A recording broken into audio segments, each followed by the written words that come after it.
बिस्मिल्लाहिर्रहमानिर्रहीम। हम कंटिन्यू कर रहे हैं chapter number 7 foundation of selection upon the series of lectures on human resource management by Stephen P Robbins and DeCenzo. Previous lectures में हमने बात की थी रिगार्डिंग रिक्रूटमेंट, जिसमें हमने डिफरेंट सोर्सेज ऑफ रिक्रूटमेंट को देखा, इंटरनल एक्सटर्नल रिक्रूटमेंट के कॉन्सेप्ट्स को देखा और अल्टरनेटिव्स टू रिक्रूटमेंट को भी देखा। जैसे हम बात करते हैं कि recruitment is a process of developing a large pool of candidates. जब वो लार्ज पूल ऑफ कैंडिडेट्स हम डेवलप कर लेते हैं तो उसमें से नेक्स्ट प्रोसेस जो हमारा रिलेट करता है that is selection. So what do we understand by different selection methods, इसी के ऊपर थोड़ी सी हम बात करने जाएंगे और देखते हैं कि जी ये सिलेक्शन क्या है और इस प्रोसेस को हम किस तरह से देख सकते हैं। थोड़ा सा इंट्रोडक्शन कर लेते हैं इस कॉन्सेप्ट के हवाले से। Just take an example of any candidate जो कि किसी भी जॉब के इंटरव्यू के लिए जाता है और उसको डिफरेंट स्टेप्स से गुजरना पड़ता है और अल्टीमेटली ही और she comes to know that he has been selected और ही हैज़ और शी हैज़ बिन रिजेक्टेड। अब वो रिजेक्शन के कई रीजंस हो सकते हैं, सिलेक्शन के कई रीजंस हो सकते हैं, जिसमें जॉब के साथ मैच का होना ज़रूरी है। आइदर उसकी क्वालिफिकेशन उस तरह की नहीं थी, उसका CGPA उस तरह का नहीं था, या required knowledge skills and abilities नहीं थी। सो एक केयरफुल प्रोसेस रिक्वायर्ड होता है कि हम ये प्रेडिक्ट कर सकें कि जिस बंदे को हम सिलेक्ट करने जा रहे हैं that will be the right choice. At the end he will be called as one, that is called as the performer. ठीक है, सो उसकी परफॉर्मेंस जो है वो वहाँ पर आपको मैटर करती हुई नज़र आती है और इन्हीं प्रेडिक्शंस की बेस के ऊपर हम इस सिलेक्शन प्रोसेस को रन भी करते हैं। So what do we understand by the selection process? एक स्टैंडर्ड पैटर्न आपको मिलता है सिलेक्शन प्रोसेस के हवाले से, जिसमें हमारे पास डिफरेंट स्टेप्स आ जाते हैं। इसको हम हल्का सा नज़र में लेकर आते हैं और बात करते हैं। जब सबसे पहले इनिशियल स्क्रीनिंग होती है, देन हमारे पास है completion of the application forms, then हमारे पास है pre employment testing, comprehensive interviews, conditional job offer, then background investigation, medical और physical examination and then permanent job offer. So हर स्टेप जो है ये एक डिसीजन मेकिंग प्रोसेस से गुजरता हुआ आपको नज़र आता है और हर प्रोसेस में आपको कुछ लोग जो हैं इस प्रोसेस के अगले स्टेप के ऊपर जंप करते हुए नज़र आएंगे और कुछ लोग जो हैं आपको इस प्रोसेस से एग्जिट करते हुए नज़र आएंगे which doesn't meet the criteria of this whole selection process. So let's start this process और वन बाय वन इसके डिफरेंट स्टेप्स को हम देखते जाते हैं। पहला स्टेप हमारा आता है, इससे पहले एक दफ़ा एक नज़र कर लेते हैं। जैसे हमने डिफरेंट स्टेप्स को देखा उसी तरह से ये एग्जिबिट 7.1 हमें सिलेक्शन प्रोसेस को भी बता रहा है। Let me increase the size little ताकि आपके लिए इसको अंडरस्टैंड करना निस्बतन थोड़ा सा आसान हो जाए। ये जी हमारा एक सिलेक्शन प्रोसेस है जो कि हमें नज़र आ रहा है।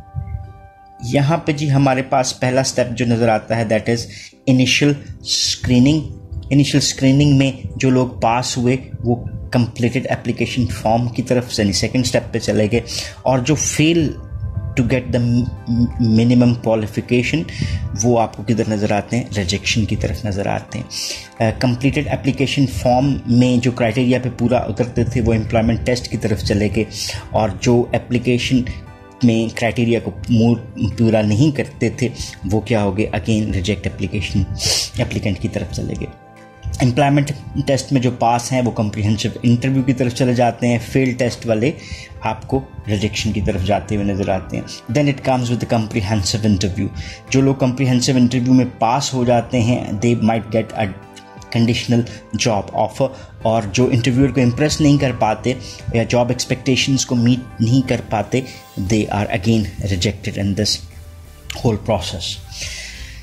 कंडीशनल जॉब ऑफर में हमारे पास दो कंडीशंस नज़र आती हैं जो कि आपको इन डॉटेड लाइंस की सूरत में नज़र आ रही हैं। सो इनका भी पूरा होना बहुत ज़रूरी है।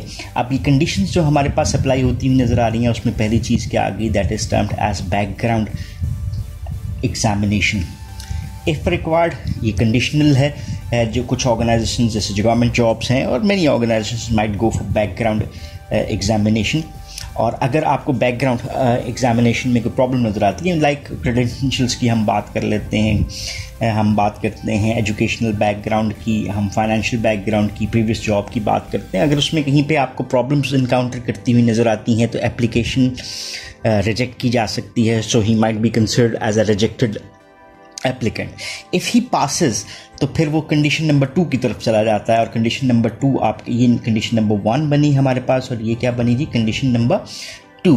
और ये कंडीशन नंबर 2 हमारी क्या है जी, medical and physical examination if required. Different jobs have different types of this type of examination, जिसमें मेडिकल टेस्टिंग हो सकती है, फिटनेस सर्टिफिकेशन हो सकती है, लाइक आर्मी की जॉब्स हैं उसमें और ज़्यादा टफ सिस्टम्स हो जाते हैं. इसी तरह से ऑफिस जॉब की डिफरेंट रिक्वायरमेंट्स होती हैं. अगर एक इंडिविजुअल जो है वो इस क्राइटेरिया को फुलफ़िल करता है तो हम उसको किसकी तरफ लेकर जाते हैं, towards the permanent job offer. और अगर हम उस इंडिविजुअल की मेडिकल और फिजिकल एग्जामिनेशन में सर्टन फाइंडिंग्स लेकर आते हैं which are not suitable for the job, तो उसको हम क्या कह सकते हैं, he is unfit to do essential elements of a job, and then he might be going for the rejection of the application. So ये हमारा एज अ होल आपको क्या नज़र आता है, this is the whole process of selection. और अभी हम इस लेक्चर को यहीं पे क्लोज कर लेते हैं. हमने देखा कि सिलेक्शन क्या है, इसको थोड़ा सा अगेन अगर डिफाइन करना चाहें तो हम कर सकते हैं. सिलेक्शन को अगर हम मानों में लेना चाहें तो सिलेक्शन इज़ अ प्रोसेस. पहली बात क्या आ गई जी हमारे पास, कि सिलेक्शन क्या है, एक प्रोसेस है. ये प्रोसेस किस चीज़ का, this is a process of getting the right person. किस चीज़ का प्रोसेस है जी, राइट पर्सन का, for the right job at the right time और at the right place.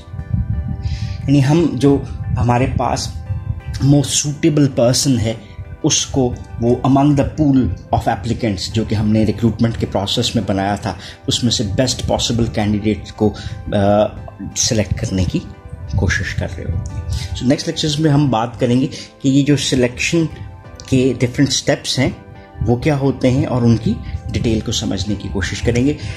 Till then thank you very much for watching this lectures. If you have any question और queries तो आप इसको comment section में पूछ सकते हैं. Thank you very much for watching this lecture. Have a nice time. अल्लाह हाफिज़.